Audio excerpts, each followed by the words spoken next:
இந்தியாவில் இருக்கக்கூடிய எத்தனையோ அரசியல்வாதிகள் இருக்கிறார்கள். ஆனால் அவர்கள் யாருக்கும் எல்லோருக்கும் அரசியல்வாதி என்ற பட்டம் இருக்குமே ஒழிய அதை தாண்டி கலைஞர் என்ற ஒரு பட்டம் ஒரு அரசியல்வாதிக்கு கிடைத்தது இவருக்கு மட்டும்தான். இந்தியாவில் வேறு எந்த ஒரு மாநிலத்திலும் இல்லாத ஒரு அதிசயம், ஒரு அற்புதம் தமிழ்நாட்டில் நிகழ்த்தப்பட்டு கொண்டே இருக்கிறது. பார்ப்பனர்கள் அல்லாத ஒரு அமைச்சரவையை 5 முறை அமைத்தவர் டாக்டர் கலைஞர். இன்றைக்கு தமிழ்நாட்டில் 234 சட்டமன்ற தொகுதிகளில் ஒருவர் கூட ஒரு பார்ப்பனர் இல்லாத ஒரு சட்டமன்றமாக இன்றைக்கு இந்தியாவிலேயே இருக்கிறது என்று சொன்னால் அது தமிழ்நாடு தான். ஒரு சமூக நீதி கோட்பாட்டை மனுநீதிக்கு எதிராக, மனுநீதி கோலோச்சிய தமிழ்நாட்டில் மனுநீதிக்கு எதிராக சமூக நீதியை இந்த மண்ணில் 100 ஆண்டு காலம் நின்று போராடியவர் டாக்டர் கலைஞர்.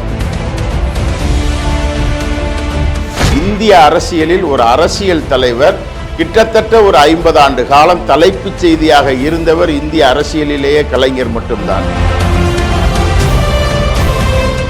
வடமாநில தொழிலாளர்கள் கலைஞருக்கு நன்றி சொல்ல வேண்டும், வடமாநில தலைவர்கள் கலைஞருக்கு நன்றி சொல்ல வேண்டும். அந்த மாநிலத்தில் இல்லாத ஒரு மாற்றத்தை தமிழ்நாடு இன்றைக்கு தொடர்ந்து தக்க வைத்துக் கொண்டிருக்கிறது என்று சொன்னால். நண்பர்கள் அனைவருக்கும் வணக்கம். இன்று கலைஞருடைய பிறந்தநாள் விழா தமிழ்நாடு முழுவதும் சிறப்பாக கொண்டாடப்பட்டு கொண்டிருக்கிறது. கலைஞர் யார் என்பது குறித்து ஒரு புரிதல்கள் தேவை இருக்கிறது. பொதுவாக கலைஞர் ஒரு அறிவாளி என்பார்கள். அவர் ஒரு திரைத்துறையிலாக இருக்கட்டும், எழுத்துத்துறையிலாக இருக்கட்டும், அரசியல் துறையிலாக இருக்கட்டும், சினிமா துறையிலாக இருக்கட்டும், பல்வேறு துறைகளிலும் அவர் பவனி வந்தவர். அவரது அடையாளம் என்பது ஒரு பன்முகத்தன்மை கொண்டவர். ஆனால் அதையெல்லாம் தாண்டி கலைஞர் யார் என்று பார்த்தால் பொதுவாக அறிவு என்று சொல்லக்கூடிய ஒரு விஷயம் இருக்கிறது. அறிவு என்பது ஒரு தனிநபர் அறிந்து கொள்வது அல்ல. அறிவு தான் கற்ற அறிவை பிறருக்கு யார் கடத்துகிறார்களோ அவர்கள்தான் அறிவாளிகள். அந்த வகையில் பெரியாரிடமிருந்தும் அண்ணாவிடமிருந்தும் கற்றுக்கொண்ட பல்வேறு விஷயங்களை, தமிழ் சமூகம் குறித்த புரிதல்களை தமிழ்நாட்டில் பட்டி தொட்டியெங்கும் மக்களுக்கு கொண்டு போய் சேர்த்த ஒரு அறிவாளி என்ற வகையில்தான், ஒரு அறிவு கடத்தலை செய்தவர்தான் என்ற வகையில்தான் அவர் கலைஞராக மதிக்கப்படுகிறார். இந்தியாவில் இருக்கக்கூடிய எத்தனையோ அரசியல்வாதிகள் இருக்கிறார்கள். ஆனால் அவர்கள் யாருக்கும் எல்லோருக்கும் அரசியல்வாதி என்ற பட்டம் இருக்குமே ஒழிய அதை தாண்டி கலைஞர் என்ற ஒரு பட்டம் ஒரு அரசியல்வாதிக்கு கிடைத்தது இவருக்கு மட்டும்தான்.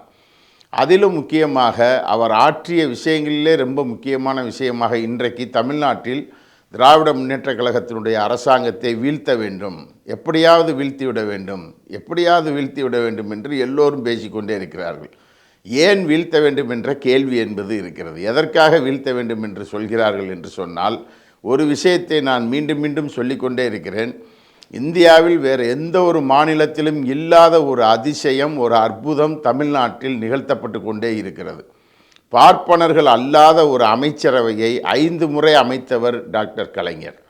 நீங்கள் இந்தியாவில் எந்த ஒரு மாநிலத்திலும் பார்ப்பன ஆதிக்கம், பார்ப்பனிய மேலாதிக்கம் அரசு துறைகளிலாக இருக்கட்டும், அரசியல் துறையிலாக இருக்கட்டும், ஊடகத்துறையிலாக இருக்கட்டும், திரைத்துறையிலாக இருக்கட்டும், எல்லாவற்றிலும் ஒரு மேலாதிக்கம் என்பது இருக்கும். ஆனால் தமிழ்நாட்டினுடைய அரசியலில் 5 முறை பார்ப்பனர்கள் அல்லாத அமைச்சரவையை அமைத்தவர் டாக்டர் கலைஞர். அதே போல இன்றைக்கு தமிழ்நாட்டில் 234 சட்டமன்ற தொகுதிகளில் ஒருவர் கூட ஒரு பார்ப்பனர் இல்லாத ஒரு சட்டமன்றமாக இன்றைக்கு இந்தியாவிலேயே இருக்கிறது என்று சொன்னால் அது தமிழ்நாடு தான். ஏன் இதை சொல்கிறோம் என்று சொன்னால், ஒரு பார்ப்பனர் என்ற தனிநபர் அல்ல, பார்ப்பனியம் என்ற கருத்தியலின் மீதான ஒரு தாக்குதலை தொடர்ந்து 100 ஆண்டு காலமாக தமிழ்நாடு நடத்தி வந்திருக்கிறது. ஆனால் அப்படிப்பட்ட ஒரு மிகப்பெரிய சுயமரியாதையை பெரியார் கற்றுக் கொடுத்தார். பெரியார் அதை பெரிய அளவிற்கு தமிழ் மண்ணிலே பரப்பினார். அவருக்கு துணையாக அண்ணா இருந்தார், அண்ணாவுக்கு துணையாக கலைஞர் இருந்தார். ஒரு சமூக நீதி கோட்பாட்டை மனுநீதிக்கு எதிராக, மனுநீதி கோலோச்சிய தமிழ்நாட்டில் மனுநீதிக்கு எதிராக சமூக நீதியை இந்த மண்ணில் 100 ஆண்டு காலம் நின்று போராடியவர் டாக்டர் கலைஞர். அதனுடைய வெளிப்பாடு அரசியல் துறையிலும் இருந்தது, அதனுடைய வெளிப்பாடு சமூகத்துறையிலும் இருந்தது, அதனுடைய வெளிப்பாடு பொருளாதாரத்துறையிலும் இருந்தது, அதனுடைய வெளிப்பாடு அனைத்திலும் இருந்தது. எனவே தான் டாக்டர் கலைஞர் போற்றப்படுகிறார். அதனால் தான் பலரும் ஒன்றிணைந்து கொண்டு அவரை தூற்றிக்கொள்வார்கள். அவர் வீழ்த்தப்பட வேண்டிய ஒரு கருத்தியல் என்று சொல்லிக்கொண்டே இருப்பார்கள். கருத்தியல் என்பது இங்கு 2 தான். ஒன்று பெரியவாள் சார்ந்த கருத்தியல், ஒன்று பெரியார் சார்ந்த கருத்தியல். இன்னொன்று மனுநீதி சார்ந்த கருத்தியல், மற்றொன்று சமூக நீதி சார்ந்த கருத்தியல். ஒன்று பெண்களை அடிமையாக போகப் பொருளாக பார்க்கக்கூடிய கருத்தியல், மற்றொன்று பெண் விடுதலை சார்ந்த கருத்தியல். இன்னொன்று ஒரு குறிப்பிட்ட நபர்கள் மட்டும் கொள்ளையடிக்க வேண்டும், ஒரு குறிப்பிட்ட நபர்கள் மட்டும் கோடீஸ்வரர்களாக இருக்க வேண்டும் என்று திட்டமிட்டு செயல்படக்கூடிய ஒரு பார்ப்பனிய அரசியல் என்பது இருக்கிற பொழுது பொருளாதாரத்தை அனைவருக்குமான வளர்ச்சி என்ற முறையில் கொண்டு செல்லக்கூடிய ஒரு அரசியல், இத்தகைய அரசியல் ஒரு மதவெறியை தூண்டி இந்தியா முழுவதும் மதக்கலவரங்களை நடத்தக்கூடிய ஒரு அரசியல், மாறாக அனைத்து மத மக்களையும் சமமாக பாவித்து ஒரு மதச்சார்பின்மையை கடைபிடிக்கக்கூடிய அரசியல். எந்த அரசியலை நாம் தேர்ந்தெடுக்கப் போகிறோம், எந்த அரசியலின் பின்னால் நாம் நிற்கப் போகிறோம் என்பதுதான் இன்றைக்கு இருக்கக்கூடிய கேள்வி. தமிழ்நாட்டினுடைய பண்பாடு, தமிழ்நாட்டினுடைய தொன்மம், தமிழ்நாட்டினுடைய அடையாளம், உலகிற்கு தமிழ் மக்கள், தமிழர்கள், தமிழ் மொழி வழங்கிய நன்கொடை, மிகப்பெரிய கொடைகள், இவை எல்லாவற்றையும் அளிப்பதற்கு ஒன்றிய பாஜக அரசு முயற்சிக்கிறது. அதை எதிர்த்த ஒரு போராட்டத்தை இந்திய மண்ணில் மிக வலுவாக தமிழ்நாடு நடத்தி கொண்டிருக்கிறது. பஞ்சாப் மாநிலம் கூட நடத்தும், அதுக்கு ஒரு தனித்த அடையாளம் இருக்கிறது. காஷ்மீர் மாநிலம் நடத்தும், அதற்கு ஒரு தனித்த அடையாளம் இருக்கிறது. வங்கத்து மக்கள் நடத்துவார்கள், அவருக்கு ஒரு தனித்த அடையாளம் இருக்கிறது.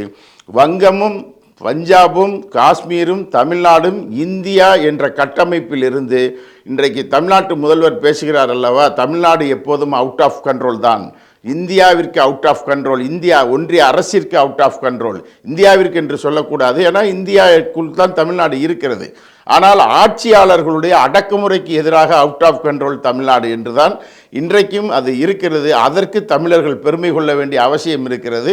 தமிழ் மக்களுடைய அந்த உணர்வுகளை பிரதிபலிக்கக்கூடிய, தமிழ் மக்களிடம் அத்தகைய உணர்வுகளை ஊட்டியவராக டாக்டர் கலைஞர் பார்க்கப்படுகிறார். எனவே தான் ஆரிய ஆதிக்கத்தை சார்ந்த அனைவரும், அவர்களுக்கு வேண்டப்பட்ட அனைவரும், இல்லை அவர்களுக்கு அடியாளாக செயல்படக்கூடிய அனைவரும் திமுக வீழ்த்தப்பட வேண்டும், திராவிட இயக்கம் வீழ்த்தப்பட வேண்டும் என்று பல முகங்களில் அவர்கள் என்ன செய்கிறார்கள், அவர்கள் வருகிறார்கள். ஆனால் தோற்று தோற்று தோற்று தோற்று வெளியேறி கொண்டே இருக்கிறார்கள். அந்த தோல்வி என்பது தமிழ் மக்களுடைய வெற்றியாகவே என்ன செய்யப்பட வேண்டும், பார்க்கப்பட வேண்டும். அந்த வெற்றியினுடைய கதாநாயகனாக கலைஞர் இருக்கிறார். அவர் 100 ஆண்டு காலம் பேசப்படுகிறார். இந்திய அரசியலில் ஒரு அரசியல் தலைவர் கிட்டத்தட்ட ஒரு 50 ஆண்டு காலம் தலைப்புச் செய்தியாக இருந்தவர் இந்திய அரசியலிலேயே கலைஞர் மட்டும்தான். ஏன் அவர் எந்த அளவிற்கு உயர்த்தப்படுகிறாரோ அதே அளவிற்கு அவரை கீழே இறக்குவதற்கான முயற்சிகளையும் தொடர்ந்து மேற்கொண்டிருக்கிறார்கள். ஆனால் அவர் தொடர்ந்து வெற்றியை மட்டுமே பதிவு செய்து வந்திருக்கிறார். அரசியல் கட்சி தேர்தல் வெற்றி தோல்வி என்பதையெல்லாம் தாண்டி ஒரு கருத்தியலை வெற்றியில் கொள்ள முடியாது என்ற சூழல் இன்றைக்கு தமிழ்நாட்டில் இருப்பதற்கு விதை போட்டவர்கள் பெரியாரும் அண்ணாவும் கலைஞரும். அந்த வகையில்தான் கலைஞருடைய நீட்சி தான், அவருடைய ஆட்சியினுடைய நீட்சி தான் இன்றைக்கு நடக்கக்கூடிய திராவிட மாடல் ஆட்சி என்பதையும் நாம் பார்க்க வேண்டிய அவசியம் இருக்கிறது. அந்த அடிப்படையில் தான் கலைஞர் கொண்டாடப்படுகிறார். நான் இன்னொரு உதாரணத்தையும் கூட சொல்வேன், இன்றைக்கு இருக்கக்கூடிய உதாரணத்தை சொல்ல முடியும். இன்றைக்கு வட மாநிலத்தில் இருக்கக்கூடிய தொழிலாளர்கள் பல பேர் இங்கே தமிழ்நாட்டிற்கு அல்லாட்டி தென் மாநிலங்களுக்கு புலம்பெயர்கிறார்கள். இந்த புலம்பெயர்வதுடைய பின்னணி என்னவாக இருக்கிறது, ஏன் தமிழ்நாட்டிற்கு அதிகமாக வருகிறார்கள் என்று பார்த்தால், தமிழ்நாடு என்பது அரசியல் ரீதியாக ஒரு அமைதியை, சமூக ரீதியாக ஒரு அமைதியை, பொருளாதார ரீதியாக ஒரு வளர்ச்சியை கொண்டிருக்கக்கூடிய மாநிலம் என்பதுதான் என்பதை மறந்துவிடக்கூடாது. 1972 புலம்பெயர் தொழிலாளர்கள் பாதுகாப்பு சட்டம் என்ற ஒரு சட்டத்தை ஒன்றிய அரசாங்கம் நிறைவேற்றியது. ஒரு மாநிலத்திலிருந்து இன்னொரு மாநிலத்திற்கு தொழிலாளர்கள் புலம்பெயர்ந்து சென்றால் அந்த மாநிலத்தினுடைய தொழிலாளர் துணை ஆணையரிடம் அவர் முகவர் யார் அழைத்து வருகிறாரோ அவர் பதிவு செய்ய வேண்டும். அவர்கள் அங்கே பதிவு செய்துவிட்டு தான் அந்த மாநிலத்தில் அவர்கள் வேலை செய்ய முடியும் என்பது சட்டம். ஆனால் எந்த ஒரு மாநிலத்திலும் எத்தனை பேர் வந்திருக்கிறார்கள், எவ்வளவு பேர் இங்கே குடியிருக்கிறார்கள் என்ற விவரம் எந்த மாநிலத்திலும் கிடையாது. கேரளத்தில் இருக்கிறது, தமிழ்நாட்டில் கொஞ்சம் இருக்கிறது.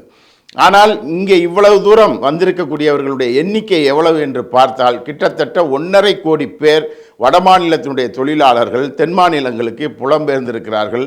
தமிழ்நாட்டில் அந்த கணக்கு 60 லட்சம் என்ற கணக்கு என்பது இருக்கிறது.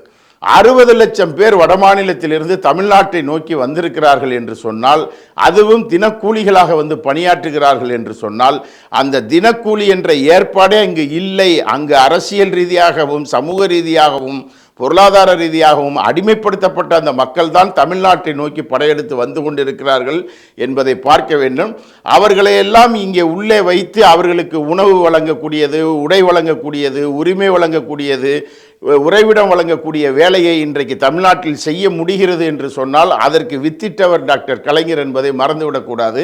ஏனால் ஒரு தொழில் வளர்ச்சியை உருவாக்கி, தொழில் வளர்ச்சியின் மூலமாக வேலைவாய்ப்புகளை உருவாக்கி, வேலைவாய்ப்புகள் மூலமாக பல்வேறு விஷயங்களை செய்ததால் தான் இன்றைக்கு இத்தனை லட்சம் மக்கள் இங்கே உள்ளே வந்து பணியாற்றுகிறார்கள். வடமாநில தொழிலாளர்கள் கலைஞருக்கு நன்றி சொல்ல வேண்டும், வடமாநில தலைவர்கள் கலைஞருக்கு நன்றி சொல்ல வேண்டும். அந்த மாநிலத்தில் இல்லாத ஒரு மாற்றத்தை தமிழ்நாடு இன்றைக்கு தொடர்ந்து தக்க வைத்துக் கொண்டிருக்கிறது என்று சொன்னால் அதற்கு வித்திட்டவர், விதை போட்டவர் டாக்டர் கலைஞர். அதை பெரும் மரமாக வளர்த்தெடுப்பதற்கான முயற்சியை தமிழ்நாடு மேற்கொள்ள வேண்டும். திமுகவை, திராவிட இயக்கத்தை வீழ்த்தி விட வேண்டும் என்று கங்கணம் வெட்டி கொள்ளக்கூடியவர்களுக்கு 2026 ஒரு பாடமாக அமைய வேண்டும். அதுதான் கலைஞருடைய இந்த பிறந்த நாளை கொண்டாடுவதற்கு அவருக்கு செய்யக்கூடிய மிகப்பெரிய அரசியல் சமூக கடமையாக இருக்கும் என்று நான் சுட்டிக்காட்ட விரும்புகிறேன். நன்றி, வணக்கம்.